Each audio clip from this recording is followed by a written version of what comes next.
जय हिंद दोस्तों आज हम कवर करेंगे फ्रांसीसी क्रांति से संबंधित प्रश्नों को।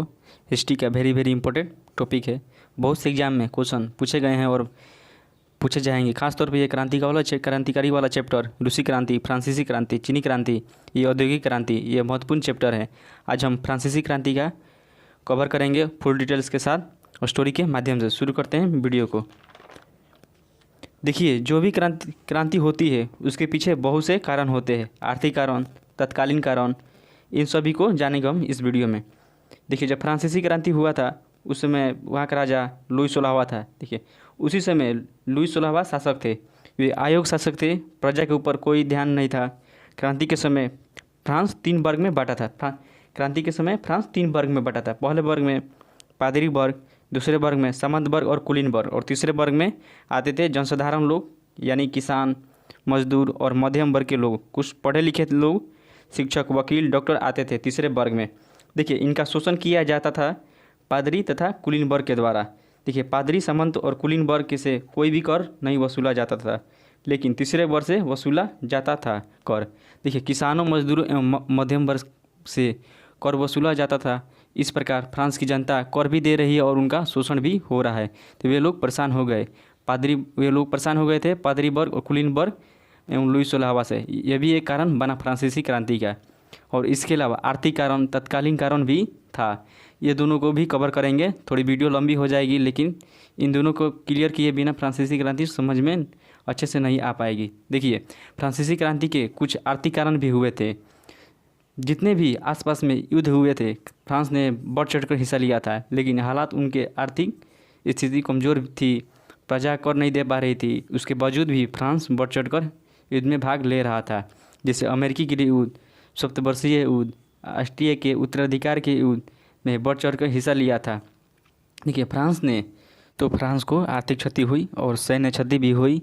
इन क्षति को भरपाई करने के लिए विचार विमर्श किया कि पादरी वर्ग, सामंत वर्ग, कुलीन वर्ग से भी कर वसूला जाए। अगर हम जनसाधारण लोगों से कर वसूलते हैं तो कभी नहीं आर्थिक क्षति की भरपाई हो पाएगी। देखिए, लुई 16वां ने कर वसूलने के स्टेट जनरल की बैठक बुलाई गई। स्टेट जनरल वहाँ की सरकारी संस्था थी, लेकिन लुई 16वां ने बैठक तो बुला दी। कुलीन वर्ग, पादरी वर्ग, सामंत वर्ग ने कर देने से इनकार कर दिया। जनसाधारण लोग, किसान, मजदूर, वकील एवं मध्यम वर्ग यानी तीसरा वर्ग ने सामंत वर्ग, कुलीन वर्ग, पादरी वर्ग का विरोध किया। तीसरे वर्ग ने, जब ये सब टेनिस कोर्ट में इकट्ठे होते हैं और बैठक करते हैं। बैठक में संविधान सभा का निर्माण का बात होती है।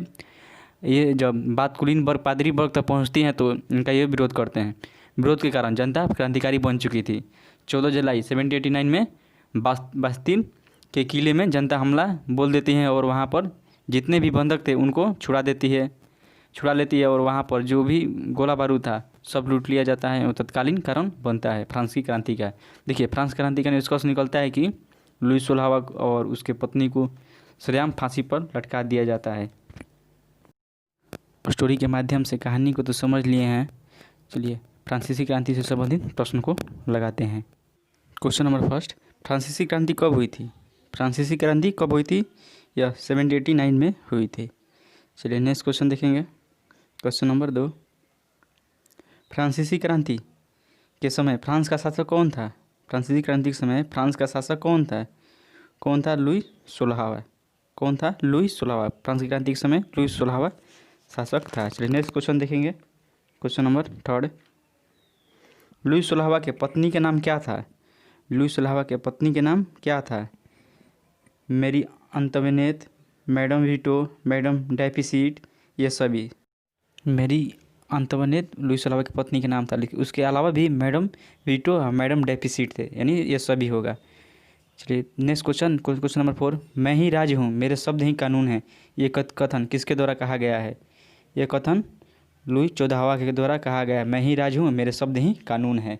देखिए, लुई 14वां योग्य शासक था, हालांकि जनता के बारे में कभी ज़्यादा ध्यान नहीं दिया, लेकिन लुई 16वां के मुकाबले अच्छा शासक था।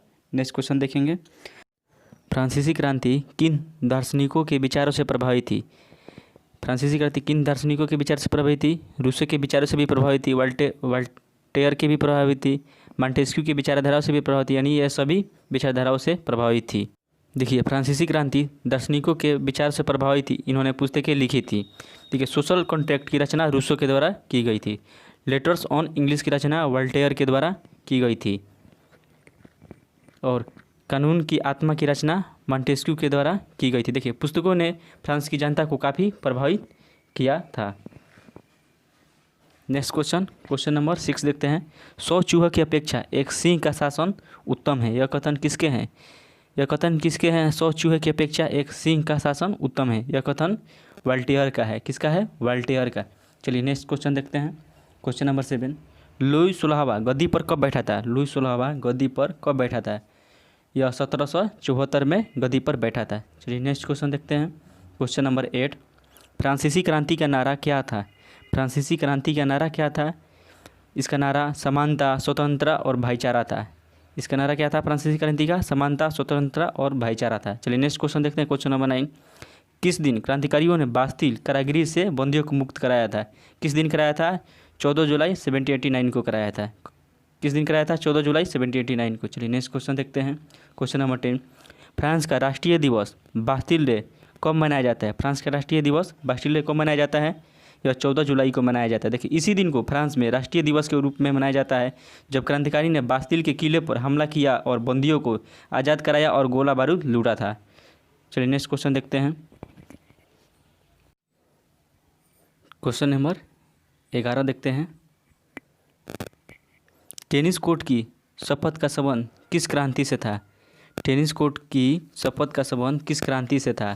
फ्रांसीसी क्रांति से था। देखिए क्रांतिकारी टेनिस कोर्ट में इकट्ठे हुए थे और यहाँ पर शपथ ली थी और संविधान निर्माण की बात कही थी। चलिए नेक्स्ट क्वेश्चन देखते हैं। Question number 12। लुई 16वां की मृत्यु कब हुई थी? लुई 16वां की मृत्यु 21 जनवरी 1793 में हुई थी। देखिए लुई न्यायालय द्वारा उसे देशद्रोह के आरोप में मौत की सज़ा सुनाई गई। 21 जनवरी 1793 की सार्वजनिक रूप से फांसी पर लटका दिया गया और उसके साथ उसकी पत्नी को भी फांसी दिया गया। नेक्स्ट क्वेश्चन देखेंगे। Question number 13। वर्साई को फ्रांस की राजधानी किसने घोषित किया था? वर्साई को फ्रांस की राजधानी किसने घोषित किया था? लुईस 14वां ने घोषित किया था। किसने? लुईस 14वां। चलिए नेक्स्ट क्वेश्चन देखते हैं। Question number 14। इंग्लैंड ने बनियों का देश सबसे पहले किसने कहा है? इंग्लैंड ने बनियों का देश सबसे पहले किसने कहा? नेपोलियन ने कहा। देखिए नेपोलियन कौन था? तो नेपोलियन फ्रांसीसी क्रांति का ही उपज थी। चलिए नेक्स्ट क्वेश्चन देखते हैं। Question number 14। नेपोलियन फ्रांस का सम्राट कब बना? नेपोलियन फ्रांस का सम्राट कब बना? 1804 में बना। कब बना था? 1804 में। चलिए नेक्स्ट क्वेश्चन देखते हैं। आधुनिक फ्रांस का जनक किसे कहा जाता है? आधुनिक फ्रांस का जनक किसे कहा जाता है? नेपोलियन को कहा जाता है। देखिए नेपोलियन का पूरा नाम है नेपोलियन बोनापार्ट। चलिए नेक्स्ट क्वेश्चन देखते हैं। नेपोलियन की मृत्यु कब हुई थी? नेपोलियन की मृत्यु कब हुई थी? नेपोलियन की मृत्यु 1821 में हुई थी। देखिए नेपोलियन की मृत्यु आज भी रहस्य है। कई इतिहासकार के अलग अलग विचार, कई इतिहासकार कहते हैं इनकी मृत्यु कैंसर से हुई, कई कहते हैं इनको जहर दे दिया गया था और कोई भी ठीक से नहीं बता पाया। देखिए दोस्तों नेपोलियन पर भी एक वीडियो बन सकता है, कमेंट करके ज़रूर बताइएगा। वीडियो अच्छा लगे तो लाइक कीजिएगा तथा चैनल को सब्सक्राइब कर दीजिएगा। जय हिंद।